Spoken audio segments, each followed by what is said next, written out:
Definitely. Commander Bakshi, if you're there with us, sir. Commander Bakshi, can you hear me, sir? Yeah, I can hear you. Can you hear me?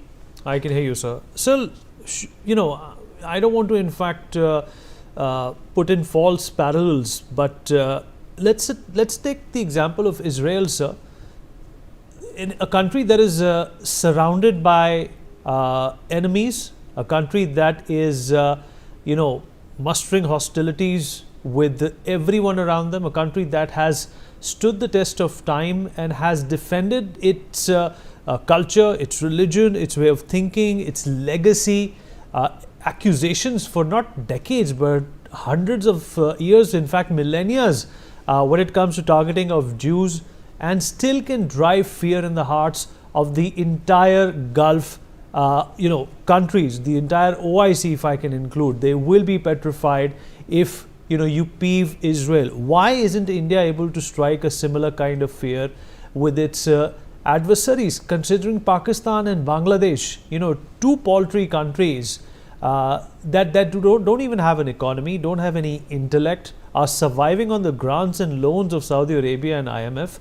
Bangladesh was literally freed by us, and like they say in Hindi, aaj hame hi aankhein dikha rahe hain. Why doesn't India change its stance? Why can't we be more aggressive?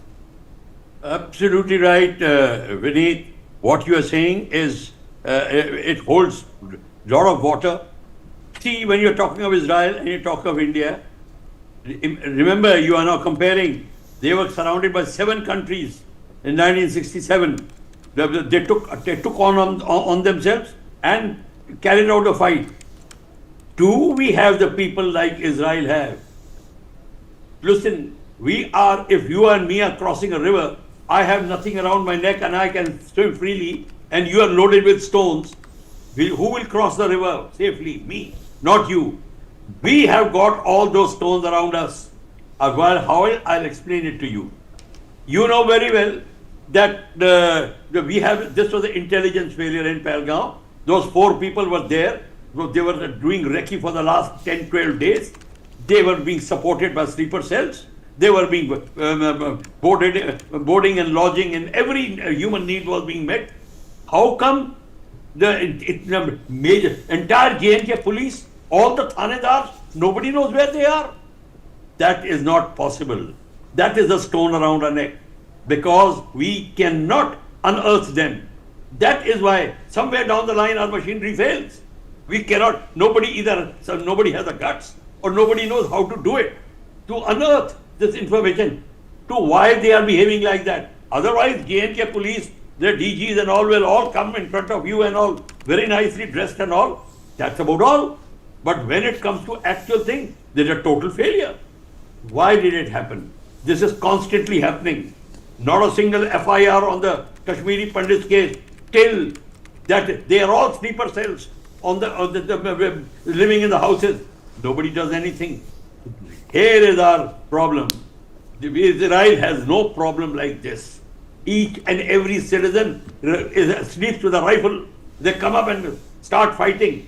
We don't even issue a license. That is the problem with us.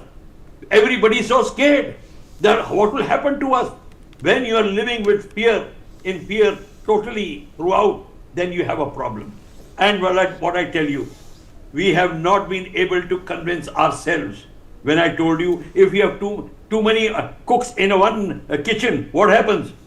Food doesn't cook until and unless there is one chef giving an order. Translate it now. There has to be one command and control in the entire valley. We have a very extraordinary situation in India. It is not a normal democratic situation, and it requires an extraordinary solution. Until you have one command and control and tell all the paramilitary forces and security forces that you have to take this command and control under one command, then you see your intelligence failure will not be there. You would have got in all information in the joint ops room where the terrorists are there, how there. We have got all the wherewithal. You saw the demonstration. There were night vision devices, everything. The information had come, but people did not sift the information to the right level. That is another problem. And this is where we are, somewhere down the line. And let me tell you one thing, I will tell you clearly, when one corps commander had told a paramilitary force to just move his battalion from one place to another, you know what he said? Over my dead body. And mind you, this was applauded. This is a friction going on between our people. They can't work like this. That is our problem.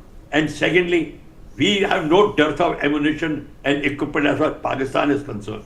But Madam Mukherjee had brought out a very strong point. We must be prepared. Do we have the stomach to face 4 fronts, 5 fronts? Or do we have? Imagine one night, if there's a bombing on Delhi, over 3-4 nights, what will be the situation? You don't even have a civil defense. You never even thought of it. Proper civil defense. The civil defense people don't even know the definition of civil defense. They don't know. There is no nuclear devices. There are no nuclear shelters. There are no normal shelters. Entire Kyiv can go under one metro station that on the Kyiv, but we don't have similar things. So we have to be prepared for any eventuality if it comes to. Let me tell you one thing. If China will make sure once the whole thing starts that they then prove the point. And lastly, why are we hesitating? We keep saying POK is ours. Is POK yours? We are very good. Then at least what, again I quote Madam Mukherjee, she said, at least we'll have to carry out strike, but I go one step ahead. We have to strike and occupy that place. We don't have to use Balakot technique and destroy and come back. Then what did he achieve? 300 dead bodies were there. They removed them. They burned them. And the huts, they built it again. And they're honky-dory. There's no problem. Until you occupy those 7 to 8 launching pads, then you see the Pakistan handlers, they'll all go retreat into the depth. Your pressure on the infiltration will go down. And we have to do it on 7, 8 places. We have to mean what we are doing.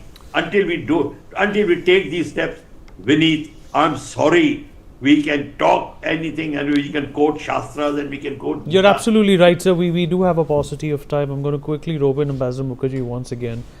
Ambassador Mukherjee, you know,